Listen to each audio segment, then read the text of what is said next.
muy esporádica y en realidad yo era una estudiante y una profesional joven en algunos de esos momentos y estaba trabajando en hilo y me sorprendía que en algunos de estos eventos sociales en que nos encontraba se acordaba de mí porque venía a preguntarme ¿y qué hay en hilo? ¿Qué está sucediendo?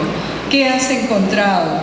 ¿No? Y es esa curiosidad, ese afán de conocimiento que yo creo que también se traduce en este proyecto que estamos celebrando hoy día, en donde realmente refleja también una transformación del Perú en el manejo de su patrimonio. Yo creo que muchos de estos proyectos que ahora se han consolidado en la costa norte tienen que comenzar a reflejarse en el resto del país, porque se logran a partir de continuidad del trabajo científico y continuidad en el apoyo que reciben de parte de la comunidad en todos sus aspectos. Yo quiero también mencionarles cuál es mi asociación con la señora de Cao, porque yo, como muchos otros investigadores, fui muy atraída a visitarla y quedar embelesada con los textiles especialmente, y obviamente muy impresionada con la conservación. Y van a ver por qué, pero cuando yo la vi me di cuenta de algo que no se ve fácilmente en los huesos solamente, sino que se reconoce a partir de ver tantas momias como las que yo he visto, porque trabajo en hilo, donde hay una conservación extraordinaria para ver momias. Y apenas la vi, me di cuenta que era una mujer que había estado embarazada, y pudimos sacar la consecuencia y discutir con John Verano y con Elsa Tomasto y mirar también huellas en los huesos, que nos dio esta conclusión de que había dado a luz poco antes de morir. Entonces también tenemos en el norte esta secuencia de mujeres con roles importantes, ¿no? También en San José del Moro, estudios bien logrados que identifican a mujeres con roles importantes en su sociedad. También en el mundo prehispánico tenemos una referencia a los sacrificios, especialmente en la época tardía, sacrificios de mujeres que en su comunidad han sido escogidas y buscadas para participar en ritos que tenían una importancia comunitaria, como es el caso de la dama de Ampato, y como son también las referencias que tenemos de las niñas que fueron recuperadas en Salta, aunque también hay niños.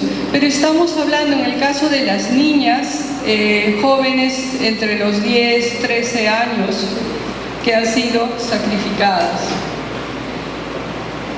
En Leimebamba tenemos las momias de la Laguna de los Cóndores, 219 cuerpos que fueron recuperados en 1997, una población que tiene mucho para contar, porque como acá también estamos hablando de datos biológicos, aunque los huacos y las huacas no hablan, a veces estas momias sí nos cuentan cosas de una manera más directa. Y, por ejemplo, esta es la momia de un joven que murió entre los 17 y los 18 años. No nos ha contado la causa de muerte, pero murió muy joven. Y por el contexto cultural podemos decir que era un cazador de aves. Y este es uno de los individuos entre los que se han recuperado acá, en el cual hemos podido también identificar su ocupación y reconstruir la forma como su cuerpo fue preparado, envuelto y colocado en un espacio con una importancia ritual para su comunidad.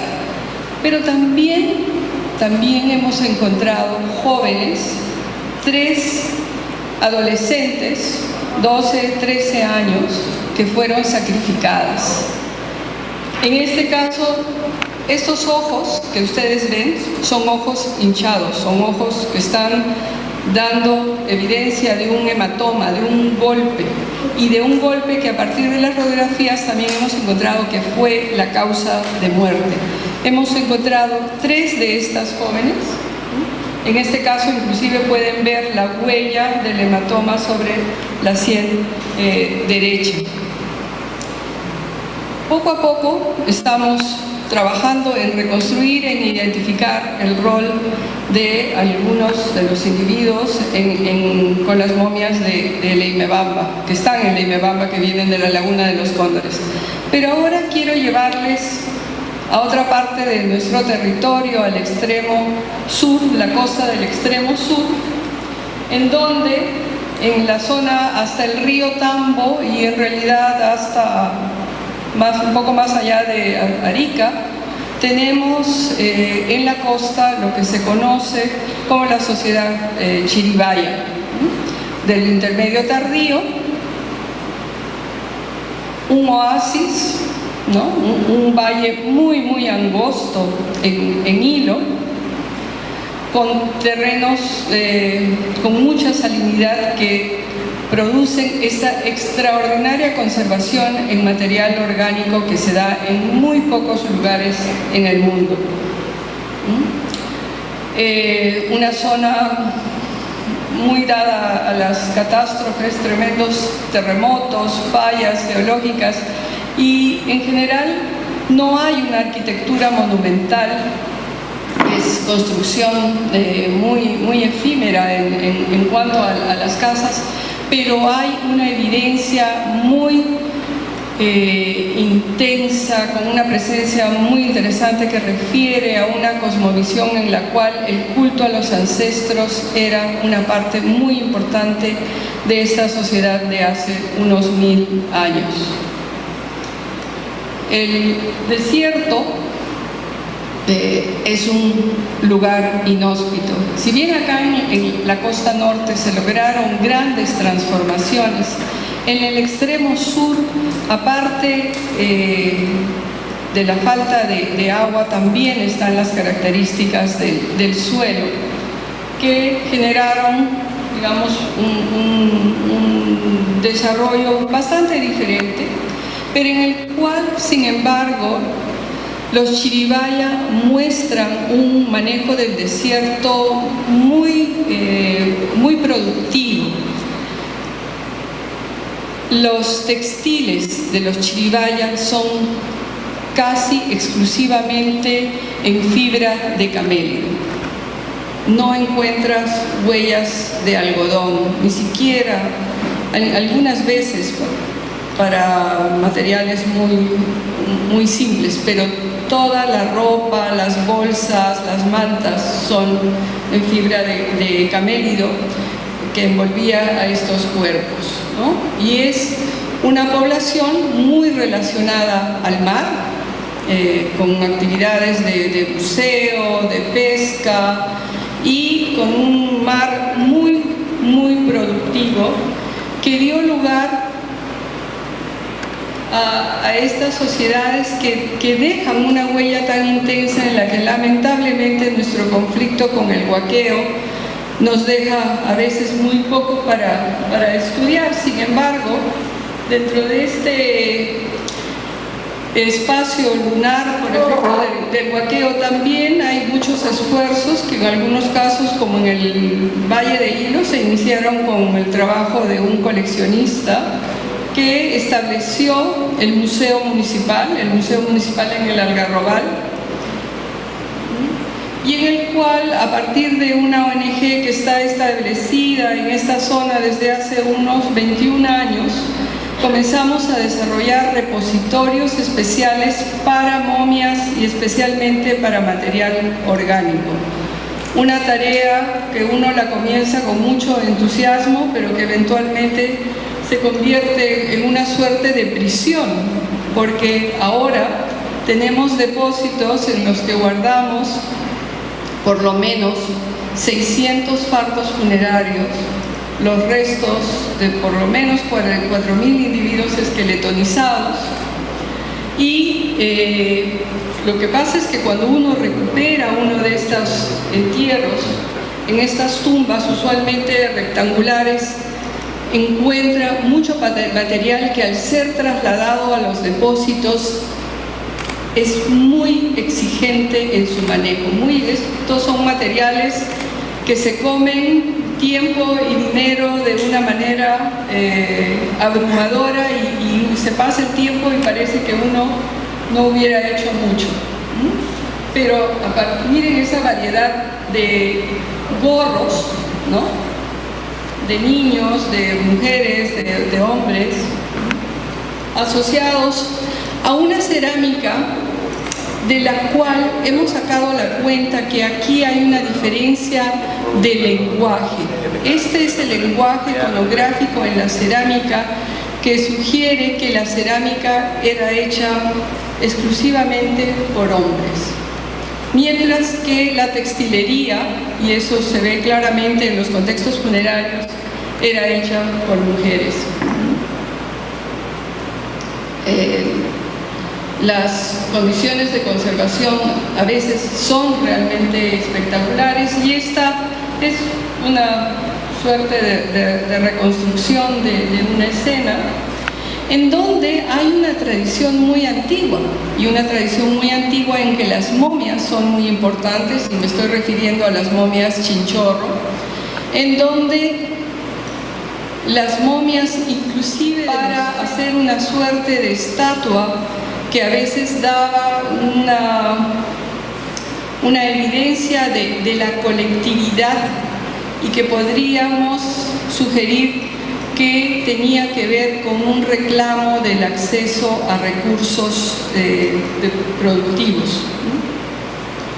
En el caso, por ejemplo, de esta niña, es un cuerpo reconstruido y la reconstrucción de los genitales nos da evidencia del sexo de esta niña. Yo quería mostrar esta foto porque es la mayoría de las momias Chinchorro se han encontrado, que se han encontrado en buena conservación, se han recuperado en Arica. Pero desde los trabajos de Ulen en 1919 sabemos que estos Chinchorro, inclusive se sugiere que llegaban, que es una tradición que podríamos encontrarla inclusive hasta en Paracas, para etapas muy tempranas. En este caso, esta momia tiene un fechado de alrededor de 6.000 años. Es un individuo que fue encontrado boca abajo, muy cerca al museo, y tiene evidencias de que han hecho algunos cortes para garantizar que el cuerpo se conserve. Mucho pelo, y obviamente han desparramado un líquido que ha dejado las huellas de coloración que encuentran, y que es la momia que quería mostrarle a Régulo y en algún momento también a los conservadores, porque este es el tipo de retos para conservar momias, porque este es un tremendo dolor de cabeza, porque así como nosotros envejecemos, aunque recuperamos ya las momias bastante crecidas, siguen envejeciendo y siguen siendo afectadas por el tiempo. Si ven hacia abajo, la piel, en este caso son momias naturales, se sigue deteriorando, se sigue cada temblor, cada camión que pasó por ahí cerca crea vibraciones que se van acumulando y van afectando la conservación de estos cuerpos. Este es el único que tenemos, pero este nos quita más el sueño que las 599 otras, y ese es un problema que entre CAO y nosotros en Hilo compartimos en experiencia, que debemos seguir trabajando para mejorar la conservación. Después de lo chinchorro, en esta zona se introduce la cerámica y también el maíz. Y este es un entierro tipo Kiani que encontramos también en Hilo, con este tipo de cuerpos que aparecen recostados como sobre un costado y en el cual hemos encontrado también muchos cuerpos femeninos. Luego de un periodo en que hay una fuerte influencia de Tiwanaku en la zona, una dinámica de población, de economía, que se sigue repitiendo hasta ahora, porque la relación de la costa con el altiplano es una relación de intercambio poblacional, de intercambio de productos, etcétera, que sigue una alta dinámica y sobre todo con reemplazo poblacional. Esta es una camisa chiribaya encontrada en Hilo con una clara evidencia de la colección Tiwanaku, ¿no? Este tipo de gorros de 4 puntas. Y las poblaciones comparten modificaciones culturales, como en este caso es la deformación craneana, que es muy frecuente tanto en el altiplano como en las poblaciones costeñas. En una población que se dedica entonces a la explotación de recursos marinos, a la agricultura y también a una ganadería muy intensa, porque los chiribaya tenían una llama de pelo fino, cuyo pelo era más largo y más fino que de las alpacas de ahora. Obviamente esa llama necesitaba un perro, que es este perro chiribaya, que se ha encontrado en los cementerios con entierros especiales, no solamente en cuanto a una cista especial, sino también ofrendas para un animal que ha compartido la vida de la gente, ¿no? Y ha compartido su aprecio. Y es un perro que todavía está circulando entre nosotros y es una raza de perro peruano que estamos también tratando de recuperar.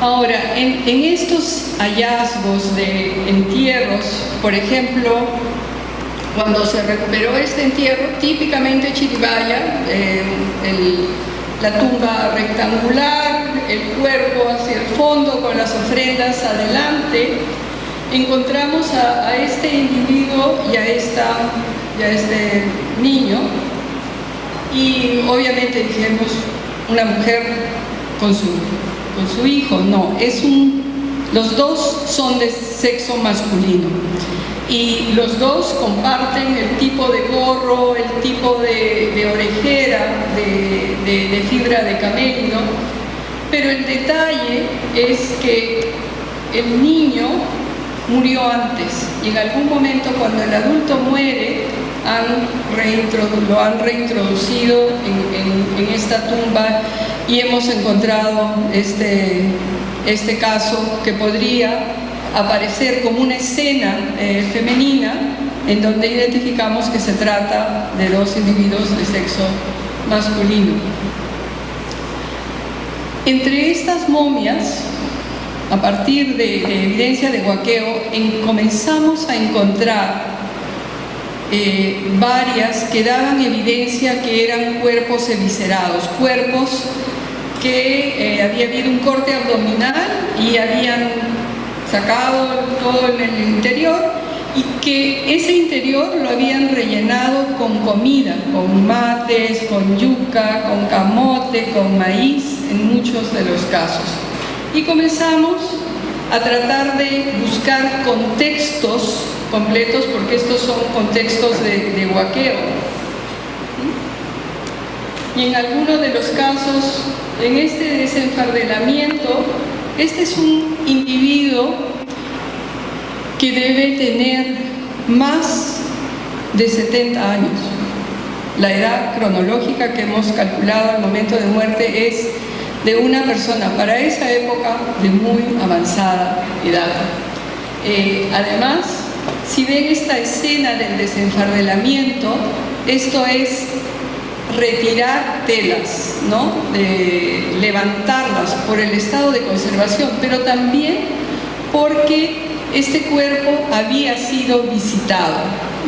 Este cuerpo había sido colocado, enfardelado en su tumba, luego ha sido retirado, lo han vuelto a envolver y lo han vuelto a colocar. Pero además, en la radiografía notamos que dentro del tórax este individuo tenía una vasija, y una vasija llena de hojas de coca. Entonces encontramos, miren, si tenemos 600 momias, solamente 17 se tratan de casos de cuerpos embalsamados, incluyendo los hallazgos de huaqueos, son muy escasos. Pero encontramos este otro caso de una mujer que en su contexto tenía una serie de vasijas con comida, con chicha de molle, y ven esta parte del cráneo blanco.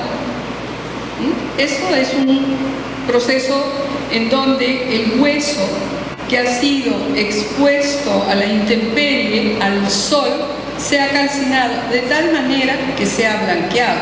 No solamente ha destruido el tejido blando, sino que ha calcinado el hueso. Quiere decir que este cuerpo que en algún momento estuvo envuelto, lo retiraron, lo pusieron afuera en una suerte de ritual, y eventualmente, cuando ya se dieron cuenta que se estaba deteriorando bastante, lo volvieron a envolver, le volvieron a preparar una suerte de peluca hecha de hilos de lana negro y la volvieron a envolver y a colocar en su tumba. Y cuando ya completamos la apertura del fardo y por su ubicación, sospechábamos y lo confirmamos que se trataba de un cuerpo embalsamado, y del cuerpo embalsamado de una mujer tejedora, y que también había muerto en una edad avanzada. Pero aquí entre los Chiribaya, las mujeres, los niños, los hombres, todos reciben una atención funeraria mínima, en donde van acompañados, aparte del enfardelamiento, de el material para la otra vida, ¿no? En caso de este niño de menos de un año, tiene juguetes, tiene comida, tiene música, y es un niño de sexo masculino y tiene una abundancia de orejas de camélido, orejas y patas de camélido, ¿no? Seguramente alguien muy enfocado a la actividad, de una familia enfocada a la actividad ganadera. Pero ahora quiero presentarles este individuo, y con espacios funerarios muy cercanos que evidencian densidad poblacional, pero que también sugieren que toda la gente es más o menos del mismo estatus social. Se diferencian con una mayor cantidad o menor cantidad de ofrendas, de hojas de coca, pero difícilmente en los contextos que nosotros hemos visto aparecía alguien que sea el jefe, ¿no? O la jefa, el sacerdote, etc. No, todos niños, adultos, y de pronto, igual, en la última semana de lo que pensábamos iba a ser nuestra última excavación en Hilo, apareció este contexto. Este contexto que aparece en una tumba tipo bota, mucho más elaborada que cualquier otra de las que hemos excavado en Hilo, y con esta enorme cantidad de ofrendas y también de elementos que indican poder, control sobre los recursos, la presencia de esta suerte de plumas de oro, de esta hacha simbólica, pero con el mango forrado en oro con bastante cobre, y una serie de elementos para los chiribaya muy suntuarios, lujosos.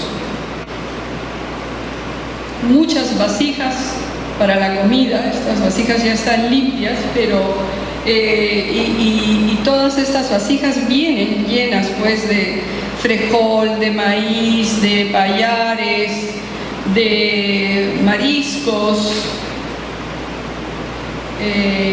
muchas vasijas con chicha, pocas decoradas y una gran lúcuma, conchas, caracoles, y lo que ven a su izquierda son huevos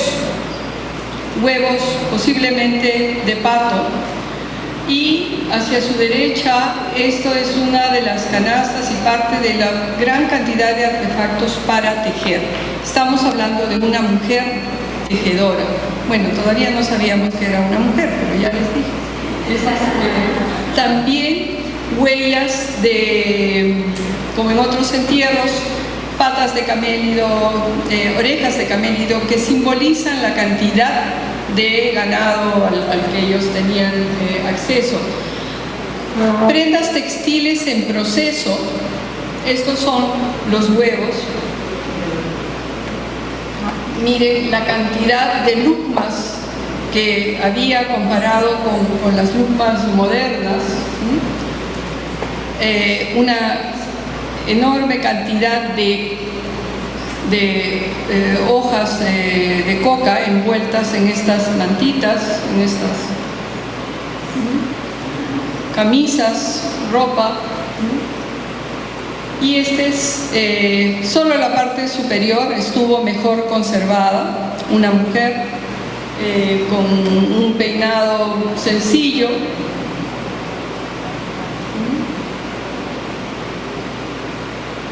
Estas huellas del peinado, pero que también exhibe tatuaje, un tatuaje muy típico de la zona, en estas volutas, que las pueden ver ahí. También en otras extremidades, los brazos, las muñecas estaban tatuadas. Los elementos de oro, el oro es muy raro, aparece en muy pocas tumbas, plaquitas, y es un oro con mucho cobre, muy rojizo. Estas son las plumas y esta es el hacha.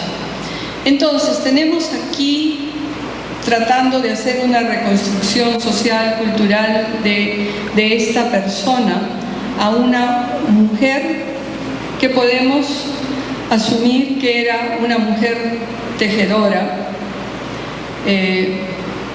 Tal vez eso es demasiado simplista porque creo que todas las mujeres tejían, pero era una mujer que tenía poder.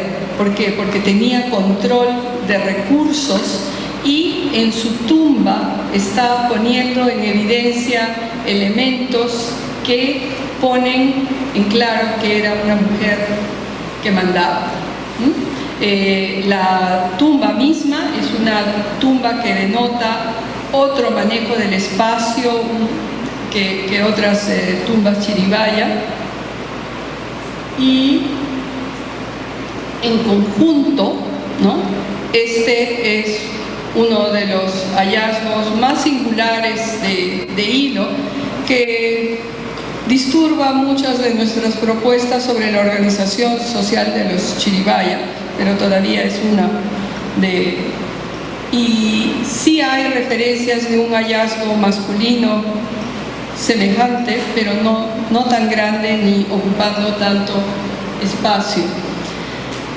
En Hilo, por suerte, todavía hay continuidad cultural, no en la cerámica. Los ceramistas han desaparecido, es una actividad masculina y esto tiene que ver con toda la transformación de las comunidades. Pero en el caso de las mujeres, sí hay esta tradición que se mantiene en Tacna, en Moquegua, en Puno, con las mujeres aymara, en donde inclusive entre los chiribayas se recuperan estas enormes camisas, ¿no? Algunas llegan a tener 2,50 metros de ancho y de lana, ¿no? En el desierto. Y uno dice, bueno, ¿quién las utilizaría? Pero hasta ahora las mujeres en la sierra de Tacna usan el anaco, que es la misma idea, una gran camisa que puede ser muy flexible para el invierno, para el verano, y que con una faja muy elaborada resuelve cualquier situación. Entonces, estas son las mujeres y las momias que les quería presentar, y son las que me ayudaron a entender un poco mejor lo que podía estar pasando con otras momias, y me alegra mucho de estar en esta celebración y ser parte de este grupo que ha sido invitado. Muchas gracias.